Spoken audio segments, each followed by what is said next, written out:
Sir வணக்கம் sir. வணக்கம் sir. 10ஆம் தேதி பராசக்தி ரிலீஸ் ஆகுது. ஆமாப்பா, எனக்கு ஒரு டிக்கெட் வாங்கி கொடுங்க. இந்தி எதிர்ப்பு அப்படின்னு சொல்லிட்டு சொல்றாங்க சார். அதை பத்தி உங்க கருத்து என்ன சார்? எங்க அறிஞர் அண்ணா ஸ்டார்ட் பண்ணும்போது இந்திய எதிர்ப்பை தான் முன்னிலை வச்சு அந்த கட்சி ஆரம்பிச்சாங்க. இந்தி நாங்கள் படிக்க மாட்டோம், இந்தி எதிர்ப்புன்னு. இதை என்னன்னா, இந்திய எதிர்ப்பு இருக்கும் போதெல்லாம் காங்கிரஸ் தான் இருந்தது. இது காங்கிரஸை ஏற்று தொடங்கப்பட்ட அந்த திமுக கட்சி தான் அந்த இந்தி படிக்க மாட்டோம், இந்திய போக மாட்டோம். இப்போ பராசக்தி படத்தில் இந்திய எதிர்ப்பு திரும்பி வருவதாக சொல்றாங்க. அப்போ இது பிஜேபி அவர்கள் எதிர்க்கவில்லை, காங்கிரஸ் தான் எதிர்க்கிறாங்க அப்படின்றது தான் எல்லாருக்குமே தெரியும். அரசியல் தெரிந்த எல்லாருக்குமே தெரியும். பிஜேபி கிடையாது. பிஜேபி இப்போ அதனுடைய தொடர்ச்சி தான். இந்திரா காந்தி இருக்கும்போதே நிறைய இடங்கள்ல இந்தி திணிப்பு நடந்தது.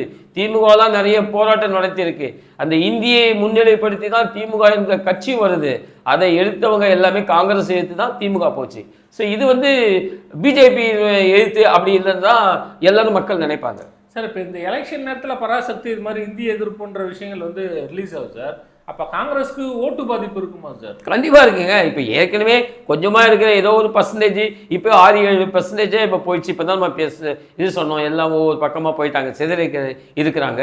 ஸோ அந்த டைமில் இப்போ இந்திய எதிர்ப்பெல்லாம் வந்தால் மறந்து போனவங்கெல்லாம் தெரிஞ்சு போச்சு. இந்த காங்கிரஸ் தான் இந்திய எதிர்ப்பை கொண்டு வரலாம், வேற யாரும் இன்னைக்கு பிஜேபி கிடையாது. பிஜேபி அதனுடைய தொடர்ச்சியாக வந்துருக்கு. ஸோ அதனால் காங்கிரஸுக்கு கண்டிப்பாக ஒரு சம்மட்டி அடி இருக்கு.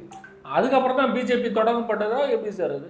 இல்லை, இப்போ சென்ட்ரல் கவர்மெண்ட்ல இருந்தால் இது பாருங்க, எல்லாமே சென்ட்ரல் கவர்மெண்ட்ல எடுத்து தான். இந்தி எப்போ வந்தாச்சு, இந்தியை எதிர்த்து தான் இந்த கட்சியை திமுகவே ஆரம்பிச்சாங்க.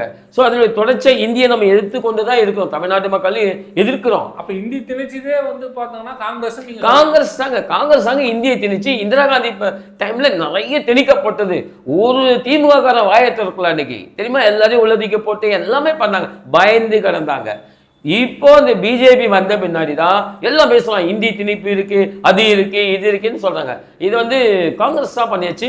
இது பிஜேபி அல்ல என்பது தான் மக்களுக்கே தெரிந்த உண்மை. சார், அப்புறம் தமிழ்ல ரிலீஸ் ஆகும்போது தமிழ் வாழ்க்கைன்னு இருக்கு, இந்தியில ரிலீஸ் ஆகும்போது இந்தி வாழ்க்கைன்னு இருக்குன்னு சொல்றாங்க. அது எப்படி சார் பண்ணுறது? ஆமா, அது இப்போ டிரான்ஸ்லேஷன் பண்ணும்போது பார்த்தீங்கன்னா இப்போ ஹிந்தி பதிப்புக்கும் போறாங்க. தெலுங்கு ரிலீஸ் ஆகும்போது தெலுங்கு வாழ்க்கை அப்படின்ற. ஆமா, இப்போ பார்த்தீங்கன்னா சன் டிவி இங்கே சொல்கிறான் தமிழ் தமிழ் தமிழ் தான் 27 சேனல் வச்சுக்கிறாரு.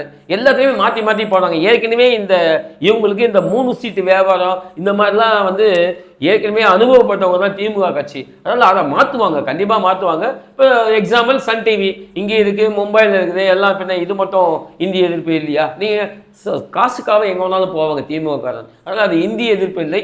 அது அவங்க கட்சியை நிலைப்படுத்தி கொள்ள மக்களை முட்டாளாக்கும் ஒரு இதுதான் இந்த இந்திய எதிர்ப்பு. நன்றிங்க சார். நன்றி.